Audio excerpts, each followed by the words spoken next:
యో ఏంది ఎంత తగలతాందియా లే రిమోట్లు మీరు యాడంటే ఆడ పెట్టద్దంటే ఎన్నిసార్లు చెప్పాలరా? అమ్మ బాబాయ్ అది రిమోట్ కాదు బాయ్. ప్రశాంతంగా రూమ్ కి వచ్చినా రూమ్ లో ఉన్నారు కదా. లే లోపల నా కూడా బెడ్రూమ్ అనుకున్నావు ఏమనుకున్నావు? ఇదే ఎవరు ఇక్కడ అనుకోమని నేను దీన్ని నా బెడ్రూమ్ లేకి రామనేటప్పుడు నీకు డోర్ కొట్టి రామని చెప్పిన. ఎవరు రామన్నారు నా బెడ్రూమ్ లేకి నీకే? అయ్యో sir sir sir sir sorry sir, నాకు మా అమ్మతో తెలుసు సార్ ఇది బెడ్రూమ్ అని. Sir sir sorry sir sir AC వేసుకోండి సార్ బెడ్రూమ్ లో. ఆఫీస్ లో చూసి ఆ నా కొడుకులు ఎటు చూసి నా కొడుకులు. మీరు నా కోసమే పుట్టినారు సార్. సార్ పనుకోండి సార్, డిస్టర్బ్ తలకాయ వాసిపోతాను.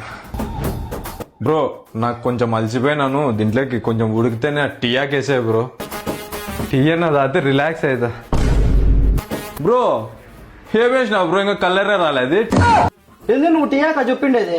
లాస్ట్ లో ఆక నిలబడి అంటే కరేపాకు వేసినా బ్రో, అంటే కరేపాకు వేసినా బ్రో. బాబ్బా ఏమున్నారా మీరు? ఆకులకు తేడా తెలుదారా నీకే?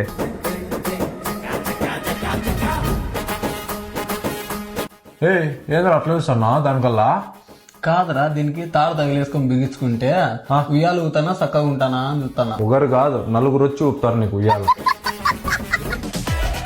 నువ్వు ఏం వేస్తున్నావు ఇక్కడ బాల్కనీలో? కాదు, ఈడ కిందికి దుంకితే కాళ్ళు ఇరుగుతాయా చేతులు ఇరుగుతాయా అని చూస్తానా బ్రో. ఏంది బాబు కాళ్ళు చేతులు ఇరిగిపోతాయని అడుగుతున్నాను. అంటే మనిషి చచ్చిపో. మంచి అల్కదా నా కొడుకులు రూమ్ లో వచ్చినా కదరా నేను. ఎక్కడ నా కొడుకులు? లే నేను ఇప్పుడే రూమ్ ఖాళీ చేసిపోతా. ఇప్పుడే పోతా.